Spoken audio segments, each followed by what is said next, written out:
William Shea for the state.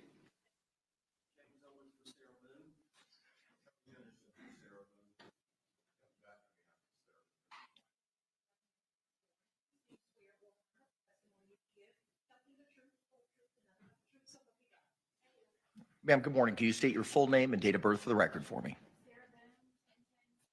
All right, Ms. Boone is seated at counsel's table wearing a dark gray suit and a yellow blouse. She is in custody. However, she is not being shackled for the purposes of the trial based on the court's prior findings. We're here to conclude the objections as identified in the state's response to defendant's fifth amended reciprocal discovery exhibit list. The court has reviewed the objections and the defendant's fifth amended reciprocal discovery exhibit list. Anything else we need to address, state, before we begin addressing those objections? Judge, I do not see a written order from yesterday's rulings on the court's website. I want to make sure I am crystal clear as to what the court has said is going to occur during the trial regarding opening statements by either party and so on and so forth, so that I am not in violation of any motions in limine or any case law that presides over what I can say or not say. Okay. Madam Clerk. Were you anticipating a written order on the motions in limine? I felt like I heard you say everything that I anticipated was going to be put at least on court minutes by the clerk's office. I wasn't anticipating to type a written. Okay, that's what I wanted clarification on. Thank you. But I just do want crystal clear clarification as to what we are both doing. Because based on that, I have some things that I would like to get on the record for post-conviction matters. Sure. All right. Madam Clerk is pulling up the file now, sir. Give us a moment.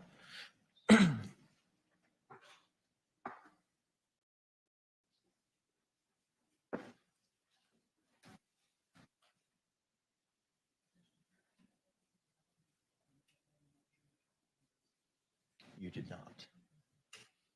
Okay.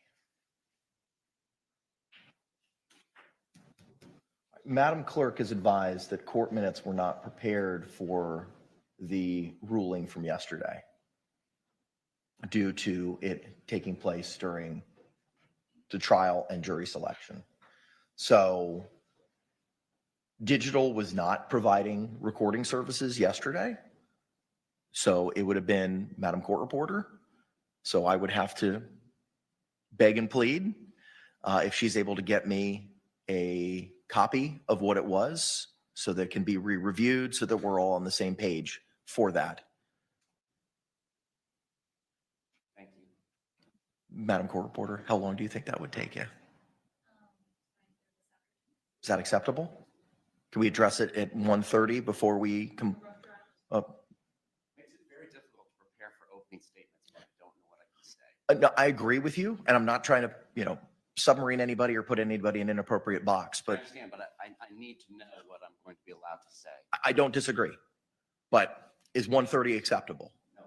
Okay, well then, short of taking a break right now and having her create it, I don't know what else to tell you.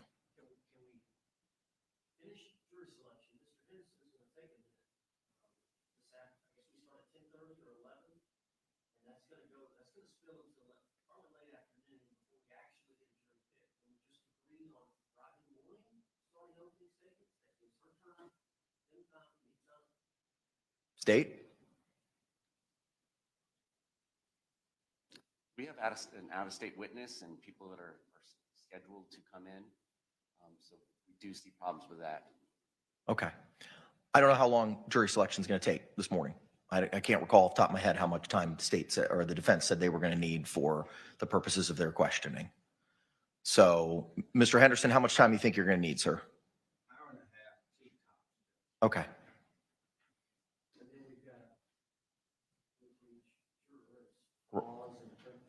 Correct. I believe we each have 10 strikes. That's correct. That's going to take. Okay. Mr. J? I just need that ruling so that with enough time to prepare. I understand. So the way I see it is we've got a couple of options. We can, and there's no good way to cut this up. One, we can wait on the objections, which I know you do not want to do. Or we can stop now. Madam Clerk, Madam Court Reporter can provide a rough draft of what was ordered yesterday. We could go over it and review it, make sure that we're all on the same page as to what the court's ruling orally was yesterday as to the various motions in limine. Then we can continue with jury selection, or then we can pick up with the objections. I'm amenable to however it is you want to proceed. I understand your concerns of running afoul with a motion in limine. I totally understand that. But it will take her some time to prepare this. I'm fine with either letting her do that now or letting her do that after we argue this hopefully last pending motion in limine, but prior to getting into jury selection so that I have time to rework what my opening statement will be based on the ruling during Mr. Henderson's voir dire. Let me then ask this question. Assuming we get a jury this afternoon, what are the concerns with starting tomorrow morning with openings? Is it due to out-of-state witnesses that may be unavailable or because of their schedules? I feel like if we have time, we should at least get into preliminary instructions and opening statements and use every waking moment we have to not waste these jurors' times until 5 o'clock today. Okay. All right. Madam Court Reporter, how long do you think it would take you? Is that acceptable as opposed to in print? She could go back and pull back the audio from and re-review it and just provide it to us now? Sure. Okay. All right. Then we'll take a short recess. Just let us know when you're prepared to give us that ruling, and then we'll go from there. Anything else we need to discuss before we take this brief recess? No, Your Honor. Thank you. State or Mr. Owens?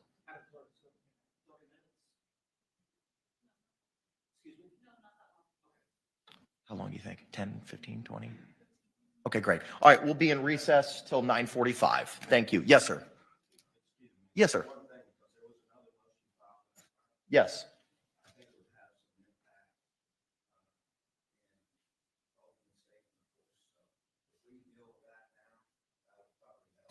You're talking about the motion in limine regarding anticipation of affirmatively pled intent to use battered spouse syndrome evidence?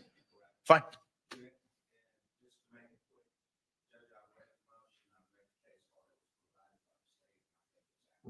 Okay, well, that saves me some time then, so I appreciate that. All right, so do you have any objection then, Mr. Henderson, to the granting of the state's motion in limine, which would allow the state to be able to outline in opening statements and present evidence in the state's case in chief in anticipation of the use of the battered spouse syndrome defense at trial? All right, motion's granted.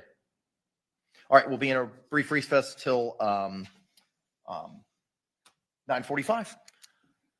We're off the record. Thank you.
We're back on the record. Case number 2020 CF 2603, State of Florida versus Sarah Boone. Let me get appearances for the state.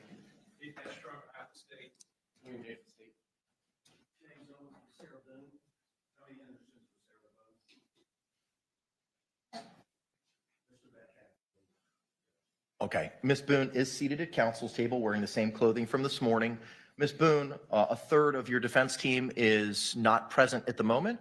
Are you amenable to proceeding without Mr. Beck being here? Okay, thank you very much. Well, that cures itself. Counselor? Thank you. Record reflect that Mr. Beck has just entered the courtroom. All right, the court's had the opportunity to review the excerpts from the motion in limine hearing from yesterday. And my understanding is both the state and the defense were provided copies of same. Mr. J, is that accurate? Yes, Your Honor. Mr. Owens, is that accurate? Yes. Okay. The court's reviewed it. Are there any questions with regards to the court's rulings on that motion? Yes, Your Honor. Yes, sir. My understanding is that based on, Judge, was it emailed to us? Sure. I didn't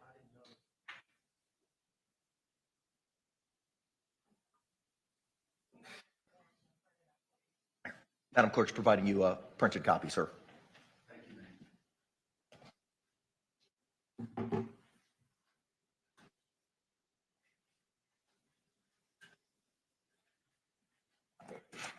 Bless you.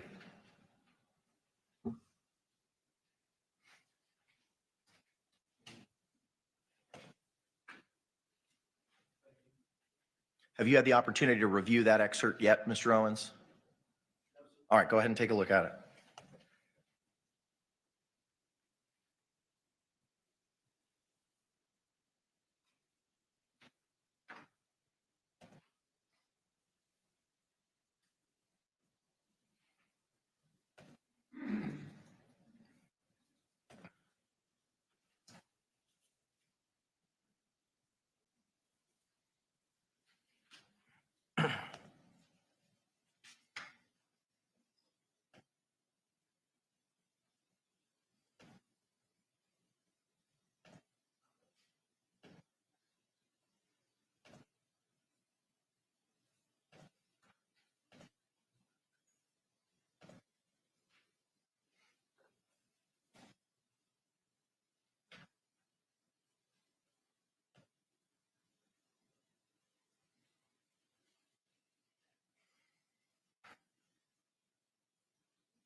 Okay.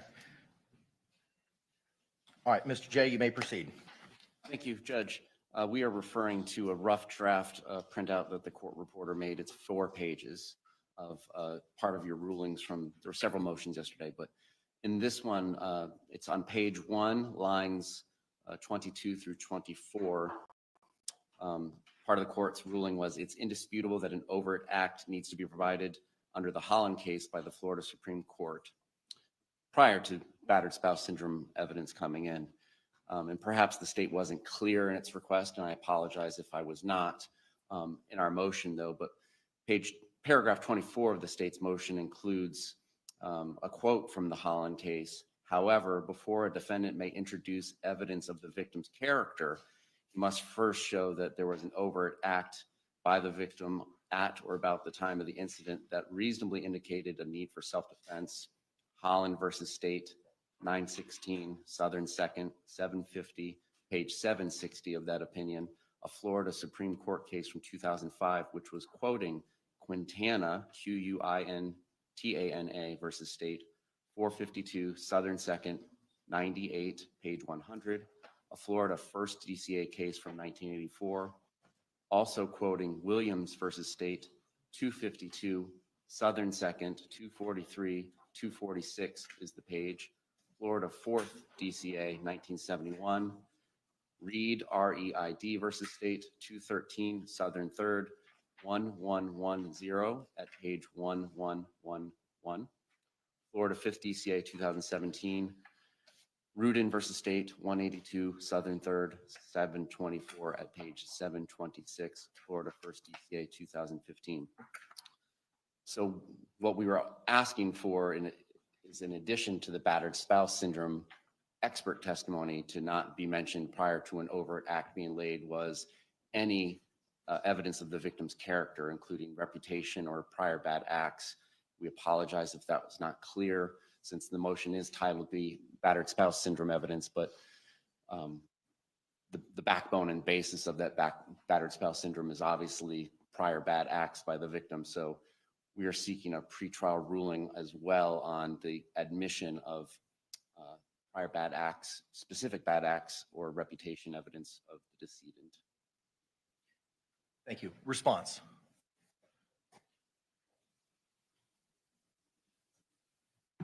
I just have one question as to what time. Are we talking about for Dyer? Are we talking about opening statement?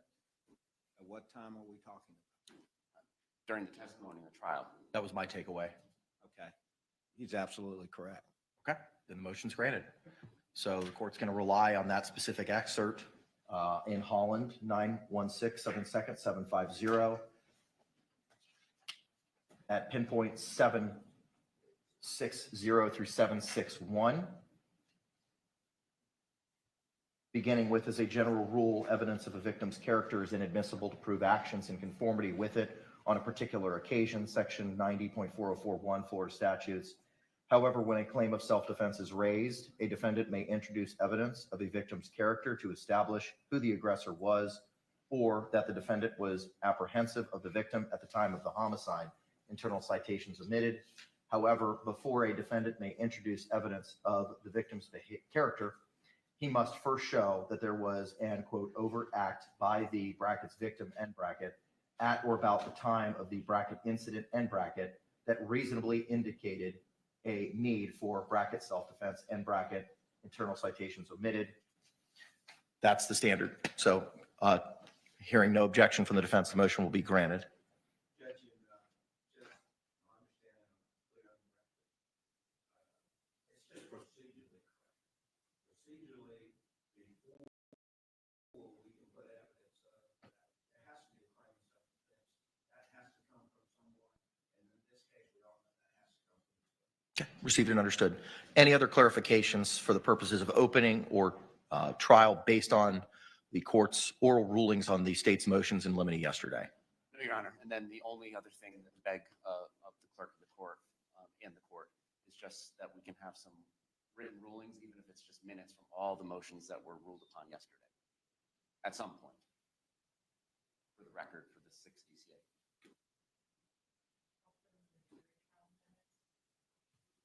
Okay. Yes, ma'am. All right, thank you. Anything further from the state before we proceed with the objections? Defense. Judge, yes, just my overall understanding is that the motions and the orders that the court has apply to trial and the organization or the flow of the evidence at trial. Certain things have to be presented before certain witnesses can testify. It has nothing to do with Lord Dyer nor opening statement. That is correct, and the court ruled specifically on that yesterday. And that's in the excerpt that was provided to you and your co-counsel. All right, thank you. I also believe part of the court's ruling was that the testimony that was proffered, the expected testimony of the defendant that was given to the experts, I believe the court's position was if that is the testimony, then that is not an overt act. The court's statements yesterday speak for themselves. I'm not going to rehash that matter today. Anything else, Mr. J? Anything else, defense? All right, let's proceed with these objections. The court again has had the opportunity to review that fifth amended reciprocal discovery exhibit list filed by the defense I believe back on October the 2nd or the 3rd, and the court was provided yesterday the actual exhibit list itself and the state's response and objections to same. There's no need to go over the items for which the state has no objections. So state, I would ask you just to, provide as to the ones that you have objections for, and I have notes with regard to all of them. So you may proceed, sir. One by one, I assume? I think that's the easiest way to go. I know we start with item 1 and then go to 3, 4, et cetera. So we can ping pong it back and forth from there. All right, regarding item number 1 on the 5th amended reciprocal discovery exhibit list from the defendant, I do not believe we have received those records. Response from the defense. You're referring to 1A1? We're referring to 1. 1A is all the state's evidence that you believe you can use, and I labeled that as paragraph 0 in my response. So specifically talking about your paragraph that you labeled 1, certified medical records from Advent Health Orlando, paren, not yet received by the defense, paren. It's not yet received by the state, paren. The defense has not received those records. Motions or the objection is sustained. Moving to 3. Are these the 550 pages that we addressed yesterday? My belief, and again, none of the exhibits are numbered as they get disclosed to the state. They're not Bates numbered. I do that myself. But what I have and what I believe is states 2 was 81 pages of records regarding treatment by. I'm not talking about 2. You don't object to 2. Talk about 3. Well, I do need to talk about 2 now because Okay. This morning, after having previously already been given 81 pages of records that purport to be from Winter Park Advent Health regarding treatment of Sarah Boone over a variety of different dates spanning 2018 to 2020. After having received those, reviewed those, and made my decision on not objecting, this morning I was given a thumb drive from the defense, which contained 119 JPEGs rather than a single PDF with 119 pages. A JPEG, for the record, is a digital picture. They were upside down, they were sideways. I got them all formatted. I was able to read them while we were waiting for Madam Court Reporter. They do not appear to be completely the same as what has been previously provided by the defendant in regards to Winter Park's Advent Health treatment of Miss Boone. So I just want to be clear that now, since the state's response, there has been some sort of change in what those records purport to be. And we are objecting. We are requesting a Richardson hearing regarding the 119 JPEGs that we were provided this morning in regards to defendant's exhibit number 2. At this point in time, the court is going to proceed with a Richardson hearing. Defense? Judge, referring to our paragraph 2, where the defense Correct. My understanding, based on what Mr. J just provided, and based on his response, is that there were 81 pages provided to the state on or about September 27th, 2024. State had no objection to those. State further identified that this morning a thumb drive of 119 JPEGs evidencing something else was provided. And under the mandates of the 6th District Court of Appeal, based on Young v. State 369 Southern 3rd 1243, I am required to conduct a Richardson hearing. The court is conducting a Richardson hearing at this time. Judge, the 81 pages that The ready 81 pages are not at issue. I understand that they were given Sarah Boone from the Advent Health report. The 119 pages, my understanding is we thought we sent them previously. We realized yesterday or last night that we had not sent them. So we provided those to the state as soon as we were aware that we had not. And what do the 119 pages evidence? There are medical records from the hospital relating to Sarah Boone over a period of time. So obviously, that's going to be whittled down depending on her testimony and whether or not it would cooperate. Her testimony that she suffered an injury at the hands of Jorge Torres.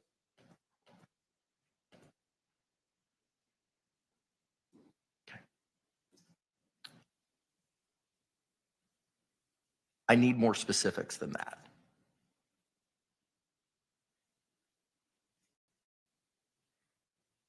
I don't have a time frame. I don't have when. I don't have what. Well, it's going to have to be matched up with the dates that she was injured, which would coincide with the. But that all goes to the irrelevancy issue. We're conducting a Richardson hearing at this time. So I need to address the inadvertence or willfulness of the discovery. I need to address whether it was trivial or substantial. And if I don't know what's in these 119 pages, it's difficult for the court to determine whether or not this is a trivial or substantial matter. Are these items that were previously produced in the 81 pages? Are they different? Are they different events? Are they different injuries? Are they different things?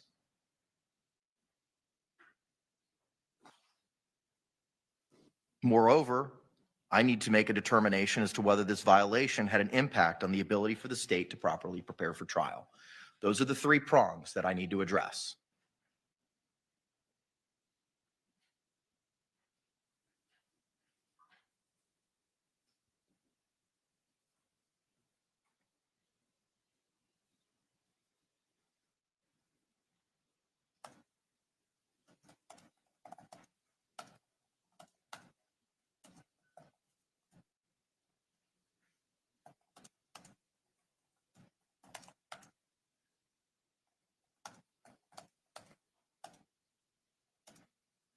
My understanding is the first 81 pages were medical records of Sarah Boone that we had gotten from one of the previous lawyers that we had sent to the state. The other medical records were those that we had requested directly from the hospital that we got last week or late last week, and we just failed to immediately provide those. When did you receive them last week? I'm not sure, Judge. I have to get my secretary. We have to take a break and let me find out from my secretary when we receive it. Okay, I'm going to continue with the balance of the objections, and we'll circle back on the issue with regard to this objection so that you can provide when, where, how, what.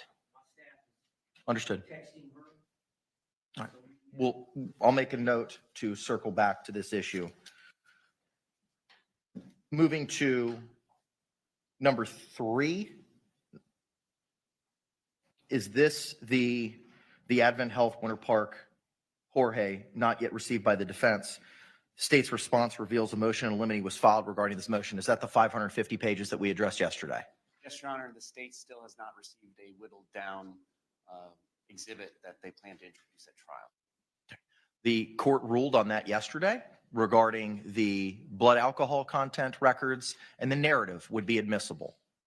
I'm still waiting for those particular pages to be disclosed to the state. Okay. You want the exact pages that those, Yes, the BAC and the narrative are on? that's what's going to be offered into evidence at this point in time. Judge, we'll work on that right now. Appreciate it. I've got staff here in the courtroom. So as with regard to the state's objection to item 3 that was previously ruled upon yesterday, is that the same with regard to the state's objection as to item number 5, certified medical records, Advent Health, Ultimate Springs, George? I believe so, without being able to tell. Advent Health, it just seems to all come from Altamont Springs, the records. So I believe that is all encompassing, but so we don't have an objection other than the ones previously noted for 3 and 5. Okay, thank you. Moving now to item number 6, certified medical records, Orange County Jail, not yet received by the defense. I'm assuming they also have not yet been received by the state. I think, did we address number 4? We went from 3 to 5?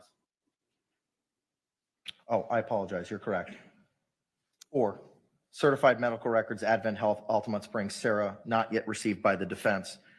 I'm assuming also then state you have not received them? I believe the only records until this morning that I had was the 81 pages from Winter Park disclosed on September 27th, 2024. If there is something that they have from Advent Health, Altamont Springs, I don't believe I have that. Defense. Judge, we have not yet received those records. We had Sarah Boone sign a medical release, and we have sent requests to various medical facilities asking for records, and we're just waiting on a response.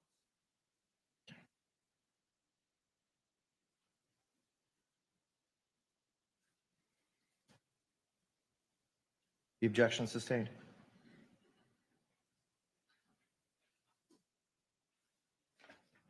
Moving to 6. Certified medical records, Orange County Jail, not yet received by the defense. I'm assuming they have not yet been received by the state either. Last night, after business hours, I received 382 pages of jail records regarding Boone. Once again, I had to spend my personal time reviewing these records. Of the 382 pages, probably fewer than 5% refer to her mental health and the psychiatric treatment that gets provided to inmates at the Orange County Jail. The other 95+% of these records is all about physical treatment, COVID tests, things I won't outline here unnecessarily, since I do not believe these records will come in, but all of the things that you would expect a middle-aged inmate to have to go through for the course of 4 years. The state just is having great difficulty understanding what, if any, pages of these records are relevant. On page 135, there's records from part of her intake procedure on February 26th, 2020. On page 137, that's the initial screening when she came into the jail on February 25th, 2020. Page 137 and 138 include this initial intake screening. But from there, we get pretty far removed in time, pretty far removed in relevance. So the state is objecting to the introduction of these records. Even her intake screening on pages 135 through 138, I don't understand the relevancy of it. She indicates panic symptoms. She's semi-cooperative, has poor insight, unrealistic expectations, wants holistic treatment, doesn't like being housed alone. The screening on 225 goes through alcohol abuse, yes, type, spirits, not wine. Last used 2/23/20, several times a week. The intake screening also includes a history of violence towards others, yes. So there's no psychiatric treatment records for treatment for trauma. Any of the recognized trauma diagnoses in the DSM-5, PTSD, or any of the other trauma symptoms that can be diagnosed, there's no records of any treatment of that. It's just the anxiety, which, having read the expert depositions, I'm sure you understand that that was pre-existing before the jail. So our objection is we don't understand the relevance of these records. They do not go to her subjective state of mind on February 23rd, 2020. They do not go to help us understand whether somebody in her position was objectively reasonable on February 23rd, 2020. And quite frankly, most of it's just embarrassing and irrelevant, and it would bog the jury down, much like 487 pages of Jorge Torres's records. There's just a lot of COVID screenings and blood test results, and we struggle to see the relevance, Judge. Thank you. Response? Judge, it's similar to the state about 10 days ago, sending me over 500 pages. We addressed that yesterday. That's not germane to the issue. As soon as I got the medical records, I sent them to the state. He mentions anxiety was pre-existing. Now, that's not what their expert, Dr. Werner, opined in her deposition, that the anxiety she may be suffering from at the jail was from being in the jail. So there are questions about that, but generally you get these records, as you know, when you have a forensic psychologist that's trying to evaluate a patient. What is the relevance of these records? What do COVID tests have to do with anything in this case? What do blood tests have to do with anything in this case? If they don't, then what of these 382 records, 382 pages of records are relevant? What specifically is relevant? What page? What date? What document? You're not answering my question, counselor. They are listed on your exhibit list. The state is taking the position that these may be sought to be entered into evidence. I don't intend on introducing this exhibit. I intend on potentially the doctors, the experts, Dr. Werner, Dr. Harper, to rely on these records. The depositions of all three doctors predate their request for these records. So it's pretty unclear whether any of these experts have already reviewed these records. Now we're going to have to address, when do I get to depose their doctor, Dr. Harper? If she has not reviewed these records yet, when do I get to depose her? Who's going to pay for the expedited costs for the transcripts? What relevance is it to her if she hasn't reviewed these records? They got these records post deposition, post evaluation. The last date that I believe she saw Ms. Boone was September 30th or October 1st. And then we took her deposition either the 1st or the 2nd. So this is also a problem, even if it's just going to be relied upon and not introduced. And I appreciate them letting us know that they don't seek to introduce these records into evidence, because of course, experts can rely on inadmissible evidence if within the course of that area of expertise, it's the type of evidence that's routinely relied upon. But how are these records relied upon if they acquired them after we've done all the depositions? Now, Dr. Harper did say that she relied upon some jail records during her deposition. State didn't have those at the time. I don't know what the date span is of the records that she did review at the time of her deposition. So now we have new issues to confront. We would like to know whether or not their experts have been provided these new records so that we can address that. Mr. Owens? Judge, I don't want to delay the trial. I'll wait. I will not have Dr. Harper. So she has not yet reviewed these yet, correct? Okay. I don't want to get in a situation where we don't take another deposition.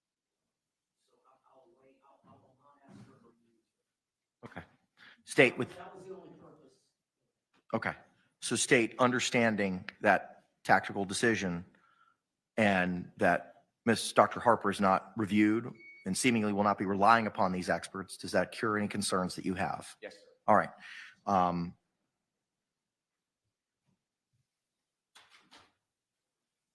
Then based on counsel's representation, the court's not going to sustain or overrule the objection, as the defense has identified they are not going to be seeking any of these 382 pages into evidence. Moving now to 8, 9, 10, and 11. There's no issue with regard to the body cam footage, but there is to the police report itself. What is your response to that, Mr. Owens? Judge, the arrest reports are not listed as evidence in itself, but the reports may be used to refresh the officer's memory if needed during the testimony. Okay. Does that cure that understanding? Yes, sir. Okay. All right. So based on Mr. Owens's representation, as those items will not be sought to be moved into evidence or received into evidence, but only for the purposes of refreshing a recollection, the objection is not sustained nor overruled, as they're not going to be sought to be entered into evidence. Moving to Exhibit 17. No, I'm sorry, 16. 16 is a repeat of 11, so the court's going to adopt its, or similarly with regard to that exhibit. Mr. Owens, are you only going to be seeking the arrest report for the purposes of refreshing? Yes, sir. Okay, so court's same ruling with regard to Exhibit 16 as with 9, 10, and 11. Moving to 17, the jail calls involving defendant and third parties. State, anything else to add other than your written objection? No, Your Honor. Response? The defendant is not intending to introduce the jail call. Okay, the objection is sustained. 18, prior criminal history of Jorge Torres not yet received by the defense. Has the state received that? Other than the arrest history that has resulted in interaction with the state attorney's office, we have not. He's not a testifying witness. So obviously we have to provide, if they can't get it through due diligence, rap sheets of witnesses, but he's not a witness. So we have not done anything other than had discussions about prior interactions with the state attorney's office. Okay. Response, Mr. Owens? Judge, we're referring to the prior record involving Sarah, that Sarah's aware of. Okay. I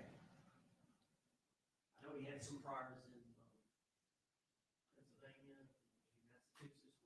We're not referring to those. We're only referring to the ones involving incidents involving Sarah. I'm just trying to understand, are they seeking to introduce some sort of paper, or is this just the broad notification that Ms. Boone, when she testifies, will be testifying about any prior incident of violence that she wants to regarding the decedent, because can't rebut it. What is it? Is this oral testimony? Because this is an exhibit list, so that's my confusion. Because if it's oral testimony, that may be a different critter once the overt act is established under Holland. Judge, she's going to testify to it, and then it kind of ties into that evidence being used to refresh the officer's testimony. The officer's testimony, we believe, is going to cooperate Sarah Boone's testimony about her injuries, photographs, officer visibly observing injuries on her. That's the nature of this. So I don't think there is going to be anything about prior criminal history other than what she's testifying to. Okay, so there's not going to be any documentary or physical evidence that's provided, informations, charging affidavits, a criminal history report, anything tangible that's going to be offered to establish that criminal history other than Ms. Boone's testimony? Is that your position? Yes, unless there's some dispute about that, that we have to cooperate and ask the court to take some judicial notice that there was a case file that was set up and handle that criminal prosecution. Okay. Mr. J? I don't know that papers generated by a government agency is relevant. The disposition of the papers that were generated by some government agency is relevant. What's relevant is if there is an overt act that gets testified to, prior instances of violence by the decedent that she is aware of. That doesn't open the door to hearsay. That doesn't open the door to any of these things that he seems to be referring to, whether it's criminal rap sheets, which is what I believed he was referring to, or police reports, or state attorney records of no bills, or I don't know. Based on his last statement, I don't know what we're talking about now, but we do have hearsay objections to, I thought we were talking about physical exhibits, and that's what our objection would be to believing that what was represented was a criminal rap sheet. Judge, part of battered spouse syndrome, and Dr. Brennan will testify, I assume Dr. Crump will testify about it, Dr. Warren will testify, is this feeling by a victim of being battered, that she has nowhere to turn. If her family can't help her, she has no root, attorney dropped 3 of the charges. 3 separate times, George Torres was arrested, charged with violence against Sarah Boone. At her request, she wanted them dropped. That's part of the syndrome. But in addition, in her mind, she felt like the state attorney had let her down. They could not, they dropped 3 of the cases, so she felt helpless that there was some outside entity that would protect her. That ties into her state of mind as to whether or not she felt an imminent threat at the time of this event. So that may become relevant depending on what Dr. Harper says, Dr. Williams says about that, what Dr. Brandon says about that, as to whether or not she felt helpless because the state attorney's office was not prosecuting George Torres when she was. But that all sounds like oral testimony. And again, this goes back to, this is an exhibit list. What are the exhibits? Tangible, physical? We may want to introduce something in a court record indicating that the state attorney dismissed the case. Okay. What does that have to do with prior criminal history? Because that's the topic here. Prior criminal history of George Torres Jr. not yet received by the defense. That's the line item in your exhibit list. I will withdraw the prior criminal history. Okay, all right. So based on counsel's representation of the withdrawal, the court will not sustain or grant the objection. Does that clarify that for you, Mr. J? Thank you. All right. Moving now to 19, Orange County Sheriff's Office Investigative Workup Report. Response. That's to be used to refresh the officer's memory if need be during their testimony. Okay. With that understanding, Mr. J? Yes, I'm not clear what a workup report is, but if it's not sought to be introduced into evidence, then I will accept that representation. Okay, so accepted. Your objection's overruled based on counsel's representation. The investigative report workup will not be offered into evidence, but merely for refreshing. Moving to 21, all court orders in all Orange County criminal cases regarding George Torres. State. Any further argument? I believe we went from 19 to 21 without addressing 20. Oh, I apologize. I had the wrong, I color-coded this and I miscolor-coded this one. We don't intend to introduce anything on 20. Okay, then based on counsel's representation of withdrawing that, the court will not rule on that objection. Moving to 21, anything further, because we kind of addressed this as well with number 19. Anything further, argument state. Anything further, argument? Okay, I'm going to overrule the objection as to as this point in time, because if a declination of prosecution may have been filed, that may be relevant based on Ms. Boone's testimony. So I'm going to overrule your objection at this time, assuming the overt act concept is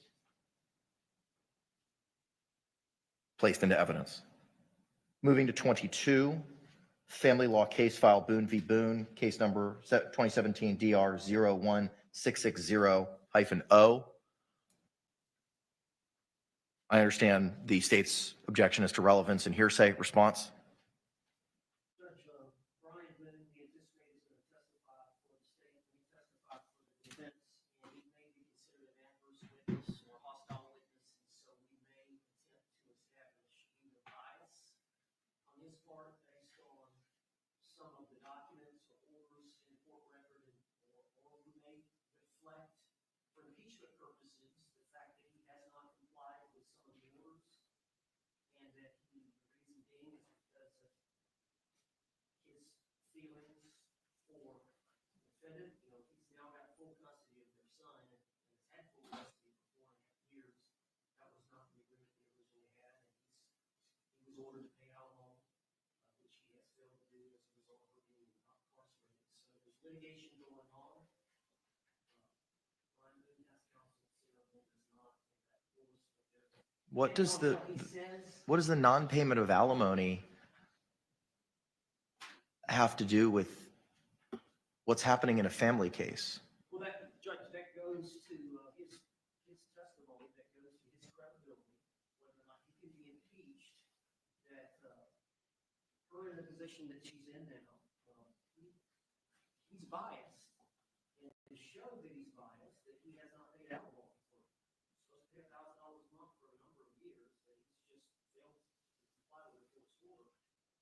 that shows his personal bias or feelings towards it.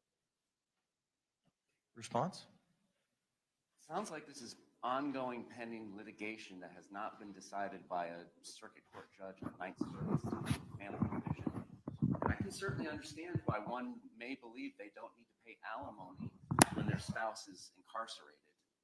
I can certainly understand why somebody may believe they don't need to pay child support when their spouse is incarcerated, and they would probably want to seek legal redress about those issues. And it sounds like it's all ongoing. Are there any orders from the court in that case addressing the non-payment of alimony and that being contemptuous or in violation of any court order? No, they were divorced. I think there was a marital settlement agreement that was attached to the final order. Brian Boone did open the case back up to move the child to Gainesville, which has happened. And then my understanding is there's still some issues. I think she was given some kind of a notice of the hearing coming up. She's not represented. I don't represent her. Is there, so if there's no order in the court file finding there's a violation of an order to pay alimony, what is, Well, there's a final order about his obligation to pay alimony. And I think if he gets on the stand, I'm going to ask him, but you haven't paid her alimony like you were ordered to do so. I can go into under cross-examination. but it sounds like there's pending litigation, including a relocation or, and I don't know because that's not my case. I haven't looked at it. That's been decided. He has been able to relocate. I don't know all the ramifications. I'll look at the clerk file. I think we had subpoenaed the custodian of the records of the clerk file. I'll look at it and I'll let the court know and the state know. Can you all approach just for a moment?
All right, thank you all both for your arguments and clarifications. Based on, the court's going to overrule the objection at this time for the reasons discussed at sidebar.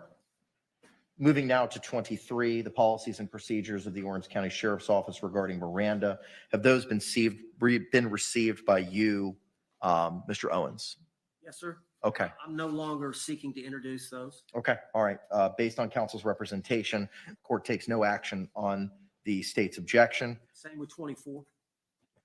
Based on that representation, court takes no action. Moving to 25, records from Tealwood Park Apartments. Judge, we never received what we wanted. We're not seeking to introduce that. Okay, based on counsel's representation of not seeking to utilize it, court takes no action on that objection. Moving to 27. 26, the defense does not intend to introduce any of the 911 calls. Okay, all right, thank you. Moving to 27, the video footage of the arrest on February 25, 2020. The defense has not received that. The state may have it in their possession. It appears there's news footage of Sarah Boone in handcuffs being escorted. State, do you have such an item in your possession? News footage? No? Not that I know of. All right, but we have not received it, so we don't have the evidence. Okay, all right. Based on it not being received, court's going to sustain the objection. Moving to 29, the iPhone photo file name, not going to read it, it's very long. Judge, I do not intend to introduce 29. Okay. Court takes no action based on counsel's representation. Moving to 32, iPhone photo. Yeah, I'm sorry, sir. 29, what is the ruling? There is none, as the defense has advised they are not seeking to enter it into evidence. 32, another iPhone photo file name. It's very long, so I'm not going to read it. Defense does not intend to introduce. As such, the court will not take any action on that objection. 33, another iPhone photo file name. Court's not going to read it because it is too long. Defense does not intend to introduce. Based on counsel's representation, court takes no action on the objection. Moving to 48, another iPhone photo file name, 505 period JPG underscore embedded underscore 1 underscore 772. We would stipulate. All right, the objection is sustained based on stipulation. Moving to 59 and 60. I understand your objection, state. Any response?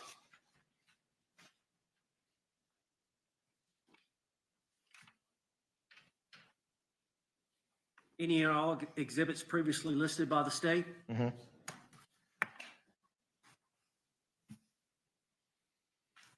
Yes, sir.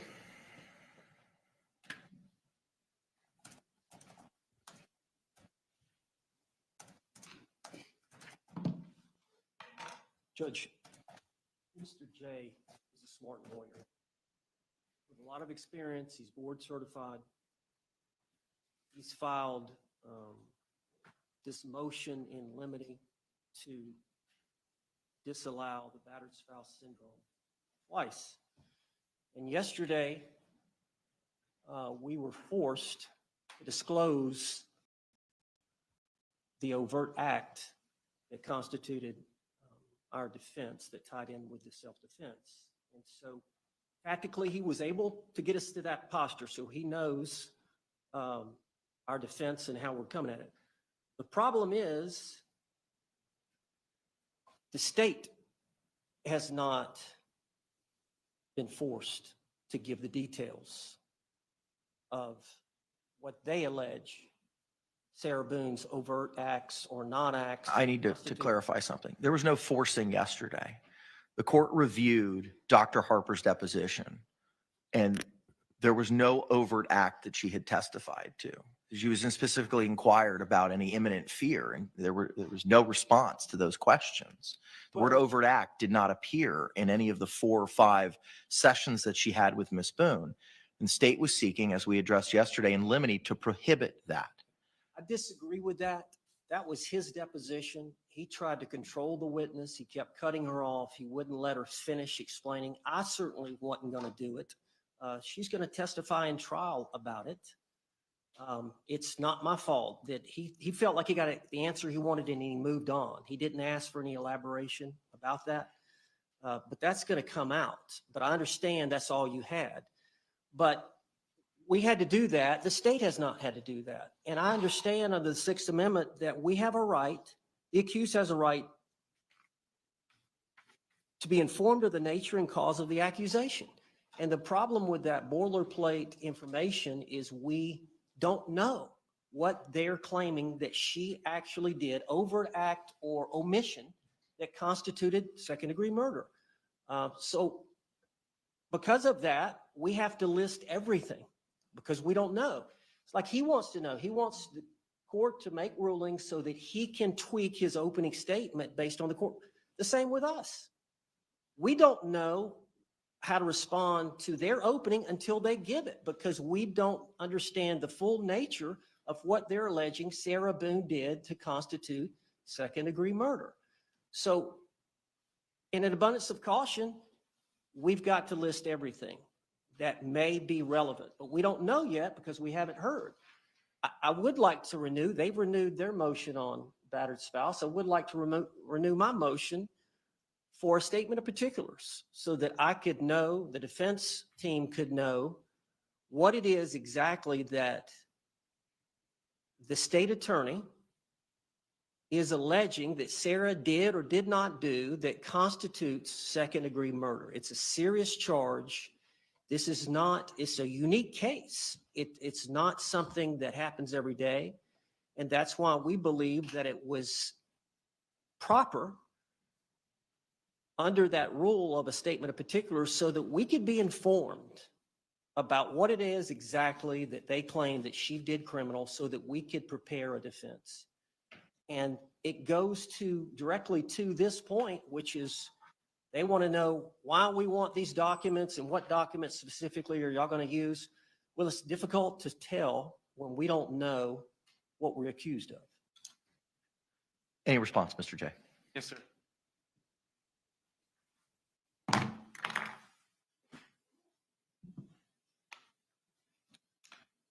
Mr. Owens, Mr. Cacciatore, myself, and Dr. Werner all sat together within 5 feet of Sarah Boone the first week of October and heard the final version.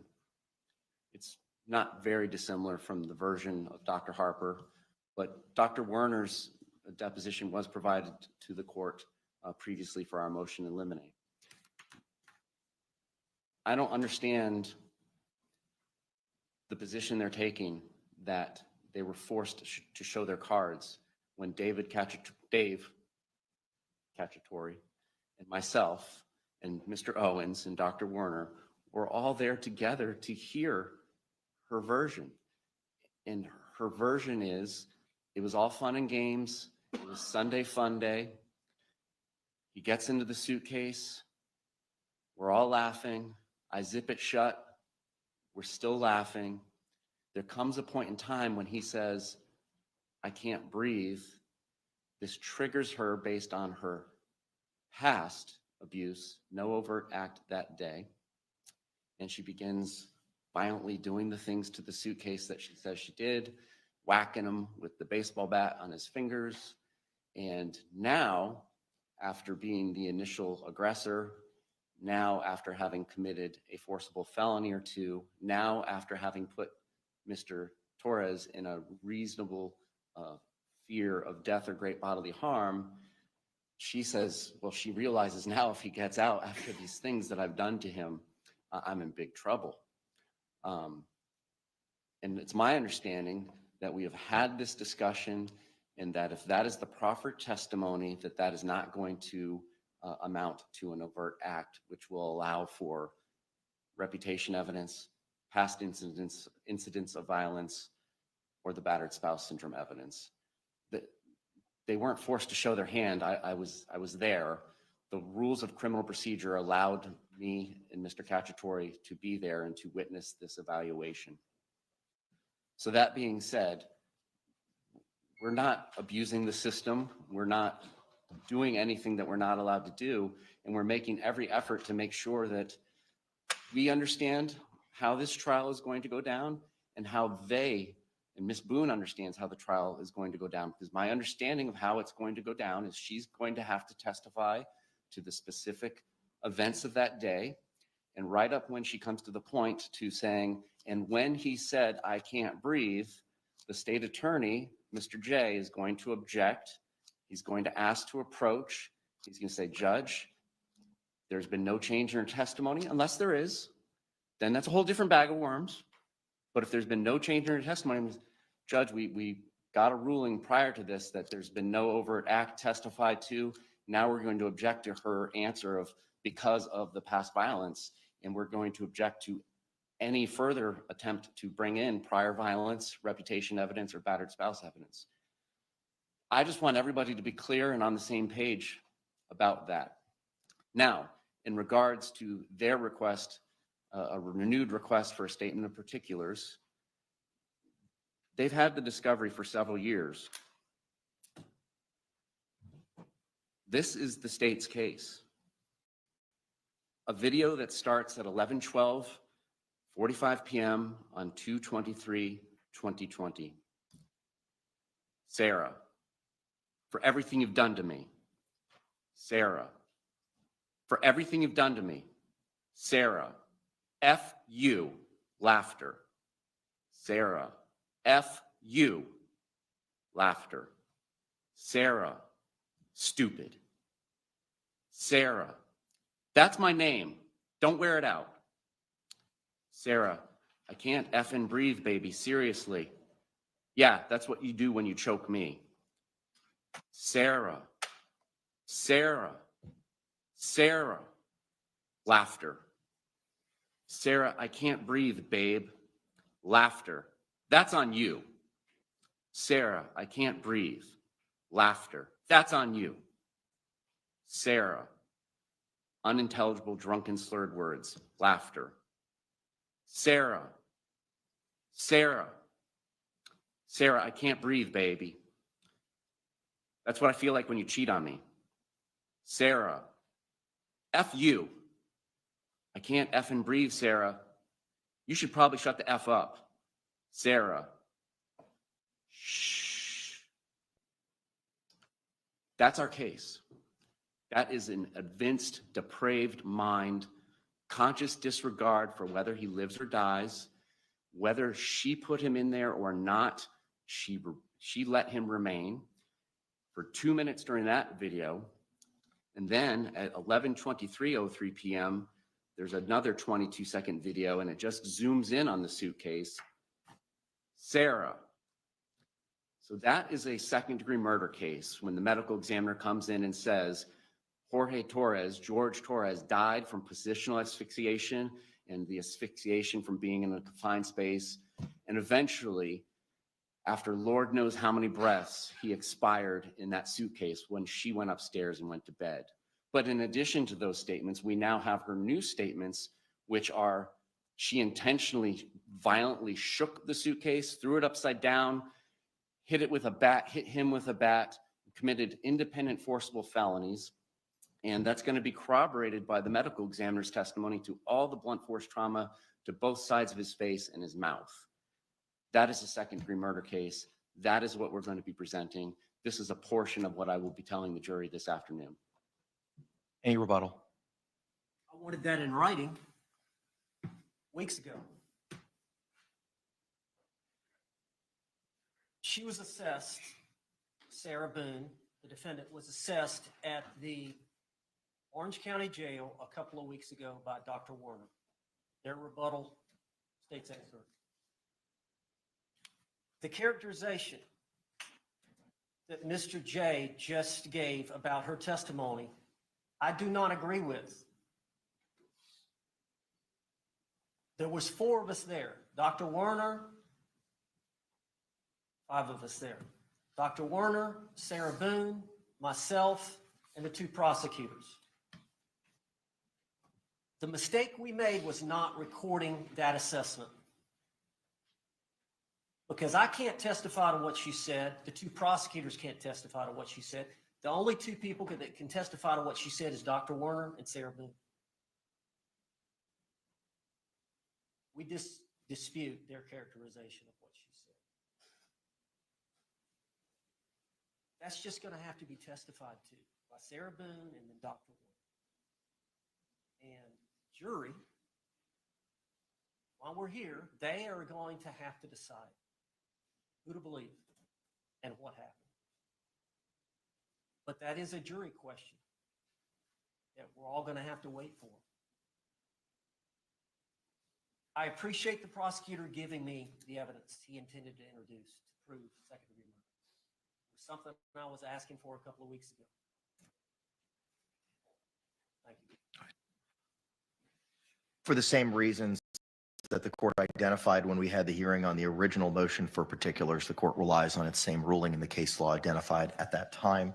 The renewed or tennis motion for a statement of particulars is denied. The state's objections as to paragraphs 59 and 60 are also overruled. The only other issue to address then is the Richardson violation. Court's going to take a short recess, and we'll address that as promptly as possible. It is 5 till 11. I still intend on moving forward with jury selection this morning. We will be moving to 23, correct? Yes, sir. I'm just making sure I'm clear on 60. Our request was that prior to the testimony of any of the listed witnesses, which I listed only by initials, that we have the opportunity to depose them and we address the costs of expedited transcripts. I just want to make sure it meant to overrule that request. I apologize because I was just looking at what was articulated in the exhibit list, which was any and all relevant reciprocal discovery to be obtained through ongoing investigative efforts. What's your response, Mr. Owens, with regard to these persons identified in the state's objections who may be called and deposing them? Well, the state listed a bunch of witnesses on October 3rd. So if the court allows the state to do this and take the depositions, then we ought to be allowed to take the depositions of their witnesses they listed later. I believe those are the same witnesses that they've listed in regards to the prior incidents, the deputies that went out on the call outs and the cases that resulted in cases to the state attorney's office and 911 dispatchers. Okay. Is that accurate, Mr. Owens? That October 3 states list? But yeah, we don't dispute that they should be allowed to depose them, but they've been listed by both parties, whereas these people are unilaterally listed by the defendant. Okay. Judge, again, I'm not complaining. Been on the case 45 days. As we have gotten witnesses or found witnesses, Billy Lane or whoever else was trying to locate him on my team, we have tried to disclose it. Based on what Sarah Boone has asked us, I want this witness, I want this witness. We've made attempts to comply with her request. Whether or not we're going to call them, the law says, the case law says, you know, Sarah Boone has a right to trial. Sarah Boone has a right to testify. Sarah Boone has a right to appeal. I believe those are the three fundamentals. But the defense lawyer makes the decision about which witnesses to call. So although she may want some witnesses, she's asked us to find them and list them and locate them, which we've done. That doesn't mean that I have to call them. And it may not, we may not call many of those that she wants to, but I believe my right to do that and to present our defense with our witnesses is paramount. She does not have the right. Okay, thank you. All right, court's going to take a brief recess to address this and the Richardson violations. We'll be in a short recess. Thank you.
All right, we're back on the record. Case number 2020 CF 2603, State of Florida versus Sarah Boone. State appearances for the record. William J. Defense. James Owens for Sarah Boone. Ms. Boone is seated at counsel's table wearing the same clothing from earlier this morning. All right, it is 11:24. With regard to the Richardson hearing with regard to item 6 in the defendant's fifth amended reciprocal discovery list, the court is going to reserve and have that hearing tomorrow morning at 9 a.m. Defense is to provide an edited version of only the records that pertain to anxiety or their lack of thereof to the state before 9 a.m. tomorrow morning. Judge, number 6 was cured by agreement. Okay. Did that happen when I was not here? No, it happened earlier while we were here. Then what specifically was the Richardson violation for then, if it wasn't for number 6? And I apologize. I think it was number 2 is the 119 new JPEG pages, reporting to be from Winter Park Advent Health, and they're a little bit different than the 81 pages that I previously received. Okay. So the ruling remains the same. Court's going to reserve, address the Richardson hearing tomorrow, and you were to provide an edited version of those records that you seek to offer into evidence. Mr. Owens, before 9 a.m. tomorrow morning. Regarding the paragraph number 2, regarding the Winter Park Advent Health records, the 119 that we gave him this morning. That is correct, sir. With regard to the witnesses that have been identified by the defense in paragraph 60 of the state's response, those witnesses will be excluded if not deposed prior to being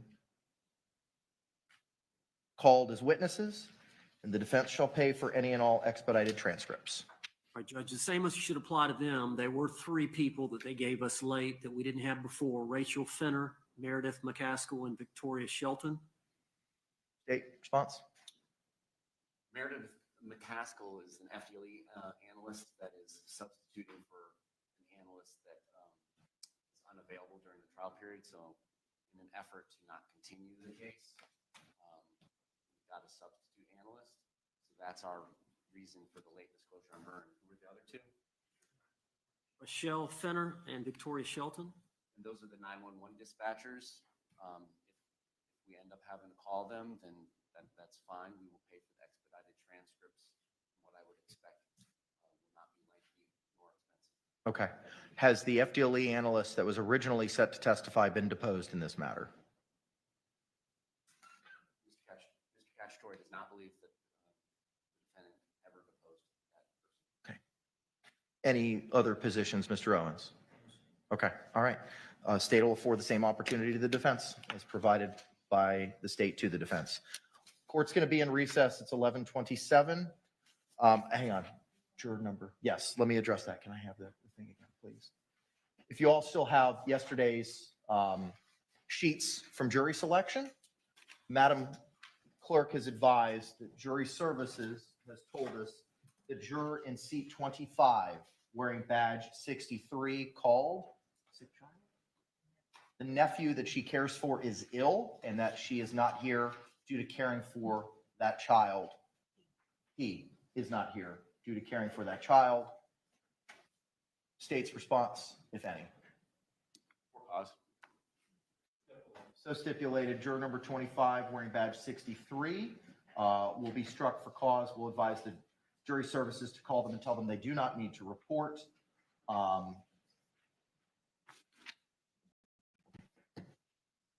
With regard to the or tennis motion, as to Ms. Boone's request for snacks, the or tennis motion is denied. Ms. Boone is being provided all the same services as to any other inmate being transported for the purposes for trial. Anything else we need to address, State, before we report back to 23 at 1 p.m.? Defense? No, sir. All right, we'll see you all at 1 p.m. Thank you very much. Court's off the record.